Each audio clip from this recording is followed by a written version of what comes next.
Good morning and welcome to Chez, Fleur podcast. If you're returning to see our podcast, welcome. And if you're new to our podcast, we're so glad to have you here.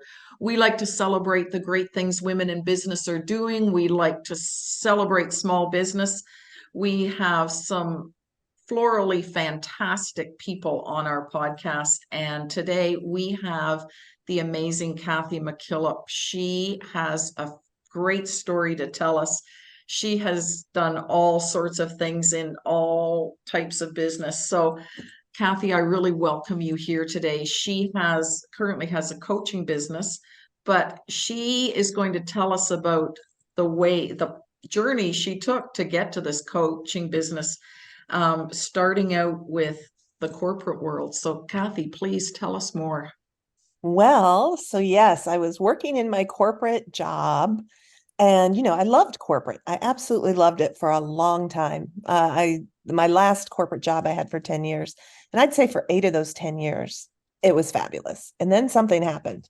There was another buyout, there was another change, there was, I kept every time in corporate there's a buyout or a change of leadership, you have to prove yourself over and over again. And I was just like, you know what? I don't want to do this anymore. And as I was traveling, I traveled all over the country for my job, and I'm a quilter.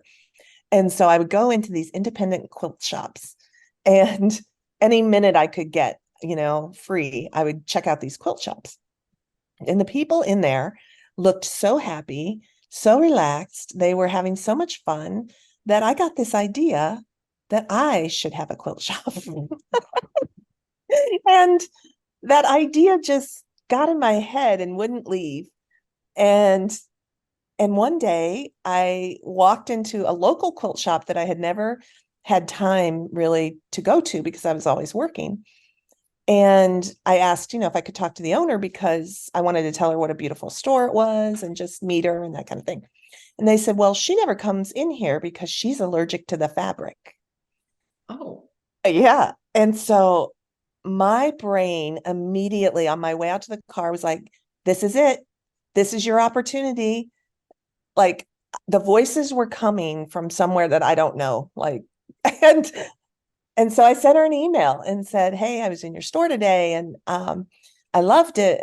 And if you ever are considering selling, please let me know. I might be interested. Didn't hear anything. I didn't think any more about it. A couple weeks later, she contacts me and we met in Starbucks. We mapped out the deal in Starbucks. And everyone said I was crazy.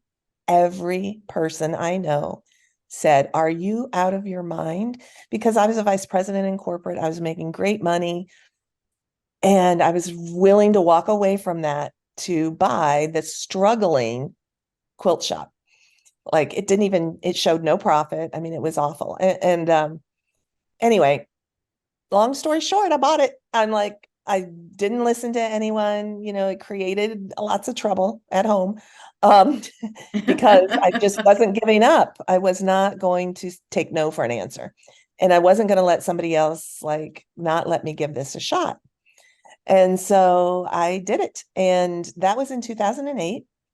April of 2008. And so I wasn't paying any attention to the warning signs of the economy that sort of were there in April of 2008. And by October, we all know 2008 was awful, right? But, so it was really hard to make any money. And I had all these corporate skills, but I didn't have the corporate team. And I didn't have a team in this quilt shop that wanted to learn anything about how to run a real business. They just wanted to have fun. And so, that was a really tough couple of years. And so where I met Janet was I found a group of independent retailers that meets once a year. And I met Janet there and a bunch of other people. And they had a program that I latched onto that taught me how to run a retail store because it's very different than anything I'd ever done before. And that was the beginning. And through that, I found Management One, which is an inventory planning company. And my business started to take off. So I liken it to the reason I was successful in corporate is I had tools. I had teams and processes and tools to help me be successful. And I had to find those tools in the independent store to have that support and put some processes in place and really learn. And so I did that for 11 years and I loved it. Unfortunately, my body didn't love it. My feet started to give out. And so I decided about a year before I sold my store, I opened my coaching business that I have now, Retail Profit Makers. And I started coaching and I found that I really loved coaching, like way more than I loved the retail store at that point. Because, and looking back, it all fits together. One of the things I was known for in corporate was helping people grow their careers. Like I did a lot of career counseling and management and really helping people make the right choices to go up the ladder. Well, coaching's a lot like that. Like, helping people see and do things that they might not that they may not think they can do. And then when they do it, that's what I love, is helping them get those successes. So I sold the store in 2019 and I've been coaching ever since. And I love it. I absolutely love it. I love helping independent retailers really live the life of their dreams, because none of us open a retail store thinking, at least I haven't met anyone yet that thought, I'm going to open this retail store and I'm going to work 16 hours a day, 7 days a week. And I'm still not going to have any money left at the end. I mean, that I didn't think that, right? And so when that happens, it's very disillusioning. And, because you've invested, in my case, I invested everything I owned basically in this store. And, so then you've made this huge financial risk or investment and you're not having any fun. And so what I like to do is help people get the business back in shape so that it's making them some money, that they're paying themselves, and that they can also put the processes and tools in place so that the store can run without them and they can start loving life too. Like they can be in their store if they want to, but for me, it's the freedom of choice. Like they should have the choice whether they want to go to the store today or not. And either way, it's going to be successful on that day. So that's what I try to help people do. Yeah, and I think too that when people go into small business, or like you did, you came from a corporate environment, you went into a small business. I don't think people realize once you get in there, how, unless you look for it and create it, how few people there are to bounce ideas off or to say, I've got this problem, I don't know how to solve it. Because all of a sudden you realize your friends that have been good friends forever, if they're not in a small business, they just look at you like, oh, I don't know what you would do about that. Right. Yeah. And it's tough. I think that's not talked about enough when people are saying, I'm going to go into a small business. The first question I think we should ask each other is, okay, so who are you going to talk to? Right. Yes. And you've touched on the mastermind group, and I think groups like that, support groups, problem solving groups, mastermind groups, are so integral to even just looking at that and either saying, did you think that maybe this might happen? Or I think that's a fabulous idea. Like, stop what you're doing right now and just go for it. Right. Yeah. Because they also have a frame of reference. Yeah. And when I was in the corporate world, I really took all of these teams and different people for granted, like, so when I get to the small business, I'm like, oh, I need a marketing piece for this. Guess who's marketing? Me. Like, guess who's designing it, printing it, or, the toilet doesn't work. Guess whose problem it is? Mine, right? There's no facilities guy to call. There's no one to call. You've got all the hats. And that was a shock to me. I don't know why I didn't think about it. I didn't. And but once I got in there and realized, it's like, oh, yeah, I've got all the hats now. And I think that's important to realize that you do wear multiple hats, multiple functions, right? And you have to, one of the challenges I see with my clients is prioritizing which hat to put on today. Mhm. Because we all default to whatever hat is most comfortable, but that Right. may not be what the business needs that day. That's right. Um, And one of the questions I try to ask myself if I feel like I'm treading water or something, I try to say, what am I doing right now that is moving this business forward? right, And, that's so important, whether it's, you know, like you say, you need a marketing piece. That needs to be done today if we're going to have Christmas? That needs to be right, thought about. Or the other thing we talk about not having people to talk to, and then you maybe have what you think is a great staff, and I'm sure they are, but you realize you've got the one person that you bounce an idea off that consistently says, oh, that's a great idea. And you realize that they're going to say that whether you say, I'm going to go to the Hunter Street Bridge and jump. Oh, I think that's right, a good idea. You know, right. it's Yeah, you people need that to are know a who bit you can trust. objective. Yeah. Yeah, I think it's good to have an outside perspective that's not emotionally involved. Like when I would bounce ideas off of my employees, they were emotionally involved. So they either might say it's a great idea because it's something they want to do, or it would be a great idea and they'd say no because they didn't want to do the work. Right. But they didn't have they weren't really looking at the best interests of the business. They were Yeah. looking at what's easy for them. Right. Right. Yeah. So, what skills do you feel you brought from the corporate world that you used with your quilt shop? Well, all of them, but the biggest one I think is strategy and priorities. So in corporate, every year you have to create a strategy for, that lines up with the big strategy of the whole company for your department or your division.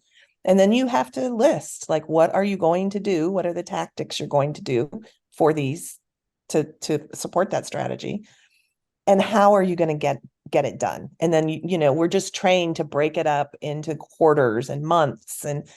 And so when I started running the quilt shop that way, the staff was just like, what? Like goals? We never had goals before. And I'm like, well, we do now, and um, and and that really served me well, that strategic planning training and the ability to prioritize in line with the strategy.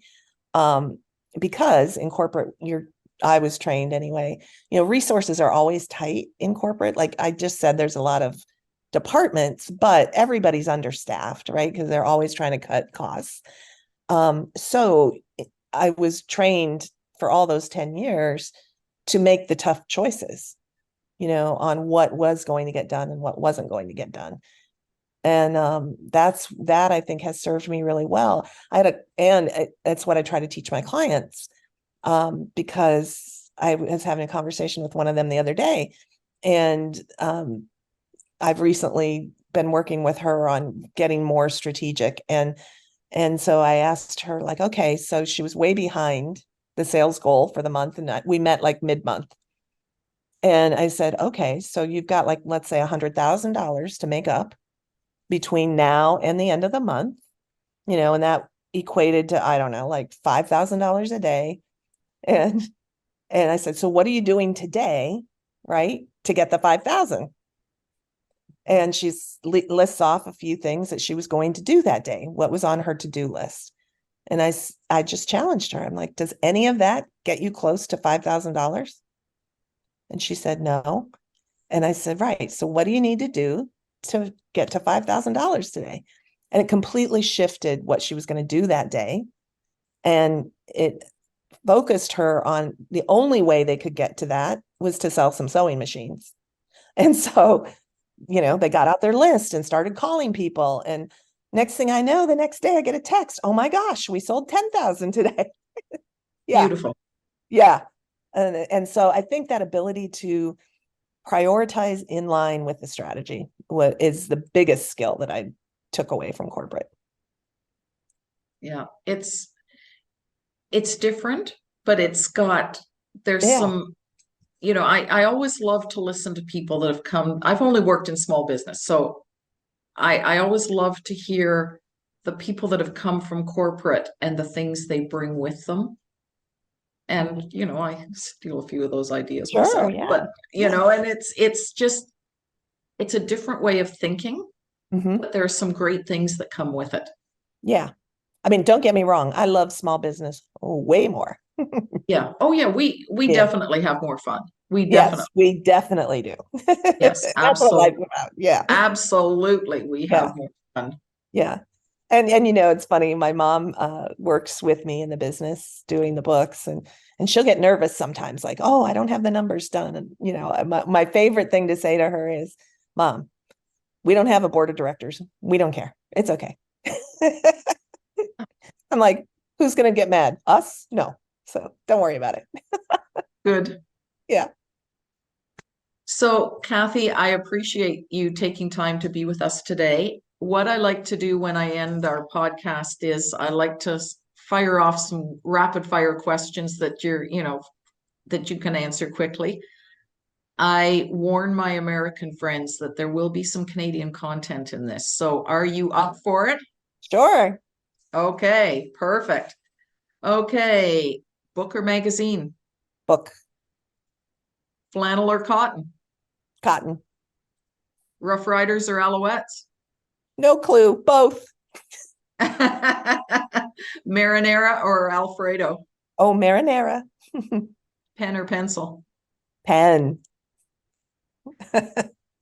Cathy, thank you so much for being with us today. Cathy has a coaching business, The Profit Makers, and we appreciate the time you spent. We love talking to women in small business and the great things they're doing for their communities, for themselves, for their employees. And if this is the first time you've been with us, welcome. And if you're a returning podcaster, we welcome you back.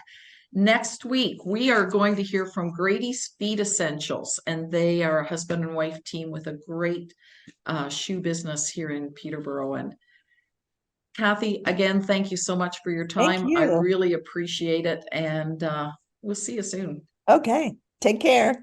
You too. Bye. Bye.